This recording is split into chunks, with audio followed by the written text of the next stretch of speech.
بسم اللہ الرحمن الرحیم۔ شروع اللہ کا نام لے کر جو بڑا مہربان نہایت رحم والا ہے۔ یہ قرآن یعنی کتاب روشن کی آیتیں ہیں، مومنوں کے لیے ہدایت اور بشارت ہے، وہ جو نماز پڑھتے اور زکوٰۃ دیتی ہیں اور وہ آخرت کا بھی یقین رکھتے ہیں۔ جو لوگ آخرت پر ایمان نہیں رکھتے، ہم نے ان کے اعمال ان کے لیے آراستہ کر دیے ہیں تو وہ بھٹکتے پھر رہے ہیں۔ یہی لوگ ہیں جن کے لیے برا عذاب ہے اور وہ آخرت میں بھی بہت نقصان اٹھانے والے ہیں۔ اور تم کو یہ قرآن اس حکیم و علیم کی طرف سے عطا کیا جاتا ہے۔ جب موسیٰ نے اپنے گھر والوں سے کہا کہ میں نے آگ دیکھی ہے، میں وہاں سے رستے کا پتہ لاتا ہوں یا کوئی شعلہ یعنی ایک انگارہ تمہارے پاس لاتا ہوں تاکہ تم آگ تاپو۔ جب موسیٰ اس کے پاس آئے تو ندا آئی کہ وہ جو آگ میں تجلی دکھاتا ہے بابرکت ہے، اور وہ جو آگ کے ارد گرد ہے، اور اللہ جو تمام عالم کا پروردگار ہے پاک ہے۔ اے موسیٰ، میں اللہ ہوں، عزت والا، حکمت والا، اور اپنی لاٹھی ڈال دو۔ سو جب اسے دیکھا تو اس طرح حرکت کر رہی تھی گویا سانپ ہے، تو پیٹ پھیر کر بھاگے اور پیچھے مڑ کر نہ دیکھا۔ فرمایا اے موسیٰ ڈرو مت، میرے پاس پیغمبر ڈرا نہیں کرتے۔ ہاں، جس نے ظلم کیا پھر برائی کے بعد اسے نیکی سے بدل دیا تو میں بخشنے والا مہربان ہوں۔ اور اپنا ہاتھ اپنے گریبان میں ڈالو، بے عیب سفید و روشن نکلے گا۔ ان دو معجزوں کے ساتھ جو 9 معجزوں میں داخل ہیں فرعون اور اس کی قوم کے پاس جاؤ کہ وہ بدکردار لوگ ہیں۔ پھر جب ان کے پاس ہماری روشن نشانیاں پہنچیں تو کہنے لگے یہ کھلا جادو ہے، اور بے انصافی اور غرور سے ان کو ماننے سے انکار کیا، جبکہ ان کے دل ان کو مان چکے تھے۔ سو دیکھ لو کہ فساد کرنے والوں کا انجام کیسا ہوا۔ اور ہم نے داؤد اور سلیمان کو علم بخشا، اور انہوں نے کہا کہ اللہ کا شکر ہے جس نے ہمیں اپنے بہت سے مومن بندوں پر فضیلت دی۔ اور سلیمان داؤد کے قائم مقام ہوئے اور کہنے لگے کہ لوگوں، ہمیں اللہ کی طرف سے پرندوں کی بولی سکھائی گئی ہے اور ہر چیز عنایت فرمائی گئی ہے، بے شک یہ اس کا خاص فضل ہے۔ اور سلیمان کے لیے جنوں اور انسانوں اور پرندوں کے لشکر جمع کیے گئے اور پھر ان کی جماعتیں بنائی گئیں، یہاں تک کہ جب چیونٹیوں کے میدان میں پہنچے تو ایک چیونٹی نے کہا کہ چیونٹیوں، اپنے اپنے بلوں میں داخل ہو جاؤ، ایسا نہ ہو کہ سلیمان اور اس کے لشکر تم کو کچل ڈالے اور ان کو خبر بھی نہ ہو۔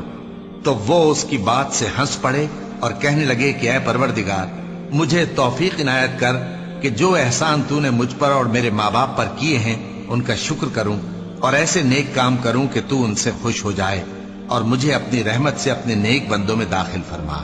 اور جب انہوں نے پرندوں کا جائزہ لیا تو کہنے لگے کیا سبب ہے مجھے ہدہد نظر نہیں آتا؟ کیا کہیں غائب ہو گیا ہے؟ میں اسے سخت سزا دوں گا یا ذبح کر ڈالوں گا یا میرے سامنے اپنی بے قصوری کی واضح دلیل پیش کرے۔ ابھی تھوڑی دیر ہوئی تھی کہ ہدہد آ موجود ہوا اور کہنے لگا کہ مجھے ایک ایسی چیز معلوم ہوئی ہے جس کی آپ کو خبر نہیں، اور میں آپ کے پاس ملک سبا سے ایک یقینی خبر لے کر آیا ہوں۔ میں نے ایک عورت دیکھی کہ ان لوگوں پر حکومت کرتی ہے اور ہر چیز اسے میسر ہے، اور اس کا ایک شاندار تخت ہے۔ میں نے دیکھا کہ وہ اور اس کی قوم اللہ کو چھوڑ کر آفتاب کو سجدہ کرتے ہیں، اور شیطان نے ان کے اعمال انہیں آراستہ کر دکھائے ہیں اور ان کو رستے سے روک رکھا ہے، پس وہ رستے پر نہیں آتے، اور نہیں سمجھتے ہیں کہ اللہ کو جو آسمانوں اور زمین میں چھپی چیزوں کو ظاہر کر دیتا اور تمہارے پوشیدہ اور ظاہر اعمال کو جانتا ہے، کیوں سجدہ نہ کریں؟ اللہ کے سوا کوئی عبادت کے لائق نہیں، وہی عرش عظیم کا مالک ہے۔ کیونکہ آیت سجدہ تلاوت کی گئی ہے لہذا سامعین پر سجدہ واجب ہے۔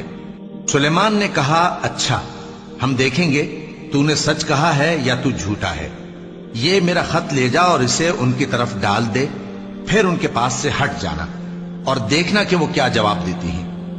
ملکہ نے کہا کہ دربار والوں، مجھ تک ایک نامہ گرامی پہنچایا گیا ہے، وہ سلیمان کی طرف سے ہے، اور مضمون یہ ہے کہ شروع اللہ کا نام لے کر جو بڑا مہربان نہایت رحم والا ہے، بعد اس کے یہ کہ مجھ سے سرکشی نہ کرو اور مطیع و فرمانبردار ہو کر میرے پاس چلے آؤ۔ خط سنا کر کہنے لگی کہ اے اہل دربار، میرے اس معاملے میں مجھے مشورہ دو